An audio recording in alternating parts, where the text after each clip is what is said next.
Assalamualaikum warahmatullahi wabarakatuh. Nama saya Estri Nuri Handayani dari Universitas Indra Prasta PGRI dengan nomor NPM 201843500119.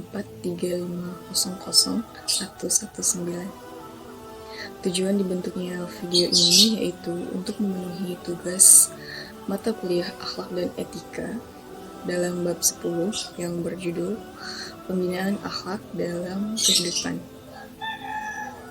Akhlak dalam bahasa Arab berasal dari kata khuluq yang artinya tingkah laku atau tabiat. Sedangkan menurut terminologi, akhlak adalah tingkah laku seseorang yang didorong oleh suatu keinginan secara mendasar untuk melakukan suatu perbuatan. Akhlak ini dibagi menjadi dua. Yang pertama, akhlak yang baik atau akhlak terpuji. Dalam bahasa Arab disebut dengan akhlakul mahmudah atau akhlakul karimah. Lalu yang kedua, akhlak tidak baik atau akhlak tercela. Dalam bahasa Arab disebut dengan akhlak mazmumah. Yang pertama, akhlak yang baik.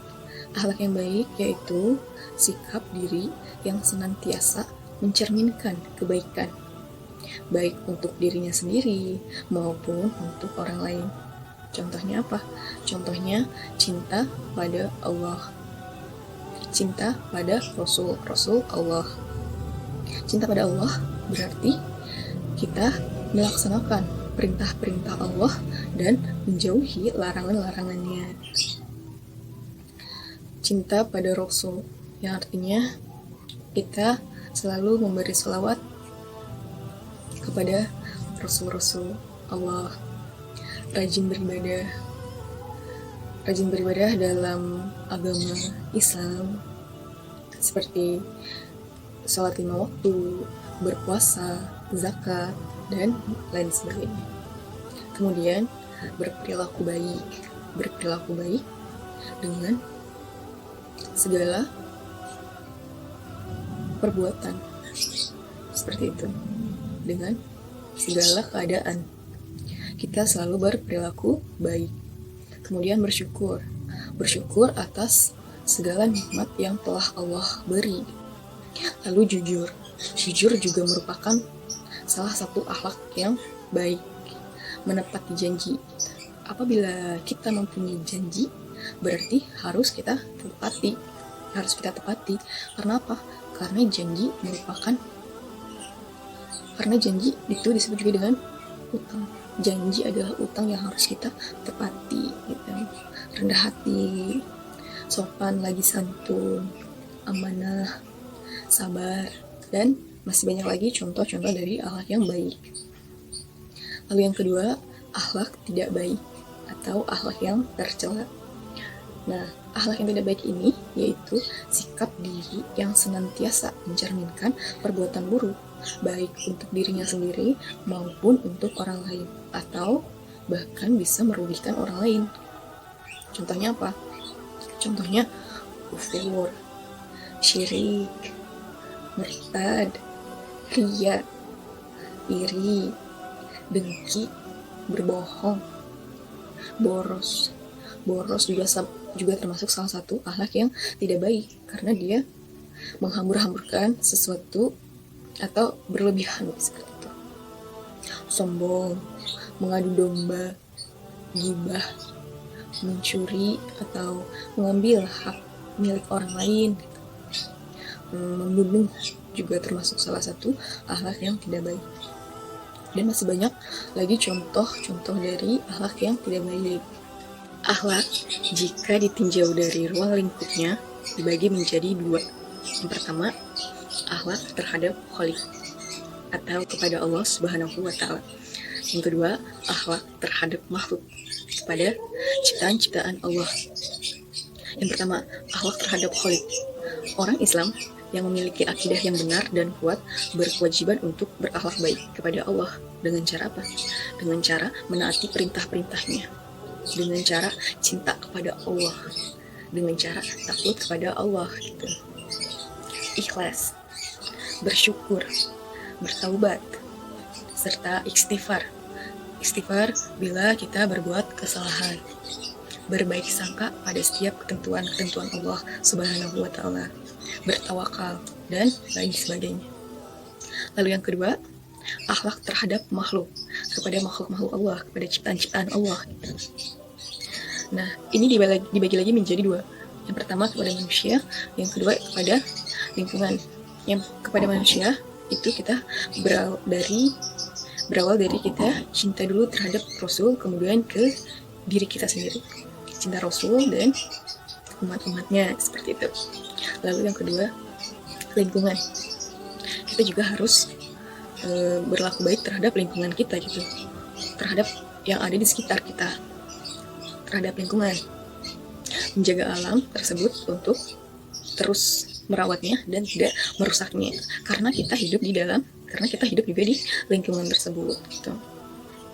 Di dalam lingkungan termasuk pada tumbuhan dan juga hewan. Kita juga berarti harus berperilaku baik terhadap tumbuhan dan hewan gitu. Misalnya contoh pada hewan kucing. Walaupun kucing itu kucing liar, tapi kita juga harus berperilaku baik kepada mereka. Misal memberi makan kucing tersebut. Lalu kemudian tumbuhan. Kita tuh tumbuhan juga kan termasuk salah satu makhluk hidup, jadi kita harus merawat tumbuhannya. Lalu kemudian faktor yang mempengaruhi terbentuknya akhlak. Di faktor ini terdapat dua. Yang pertama, faktor internal, dan yang kedua, faktor eksternal. Yang pertama, faktor internal. Faktor internal ini dibagi lagi menjadi beberapa. Yang pertama, ada insting. Insting ini murni bawaan sejak manusia dilahirkan.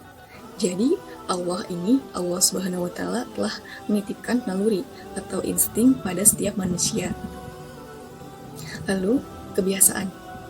Kebiasaan yang terbentuk dalam proses pendidikan hidup inilah yang kelak akan memberikan nuansa positif atau nuansa negatif pada diri seseorang.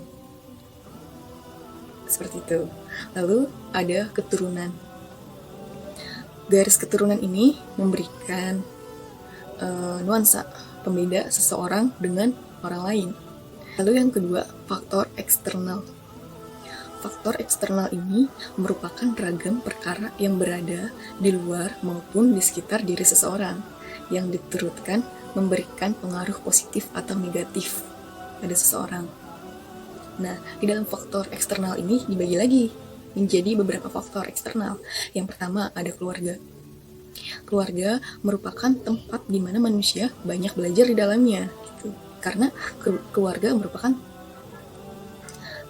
lingkungan yang paling dekat dengan kita gitu. Setiap hari kita selalu berinteraksi dengan keluarga.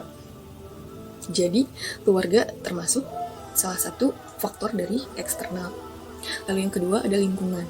Lingkungan merupakan tempat di mana seseorang tinggal, di mana tempat kita tinggal gitu, lingkungan. Lingkungan yang dekat dengan akhlak yang baik secara sendirinya dapat membentuk akhlak yang baik juga kepada kita. Sebaliknya, jika suasana lingkungan yang buruk itu akan berdampak negatif kepada kita. Lalu yang ketiga ada teman. Teman, beberapa persen gitu, sebagian besar juga kita pasti berinteraksi dengan teman. Jadi tidak salah kalau teman masuk ke dalam faktor eksternal. Misalnya teman satu hobi gitu kan, teman satu pekerjaan gitu, teman satu organisasi, kita pasti melakukan interaksi sehingga teman juga merupakan faktor-faktor yang mempengaruhi akhlak kita. Mungkin itu saja yang bisa saya sampaikan mengenai bab 10 pembinaan akhlak dalam kehidupan. Kurang lebihnya mohon maaf. Mohon maaf apabila ada kata-kata yang salah dalam pengucapan. Terima kasih. Wassalamualaikum warahmatullahi wabarakatuh.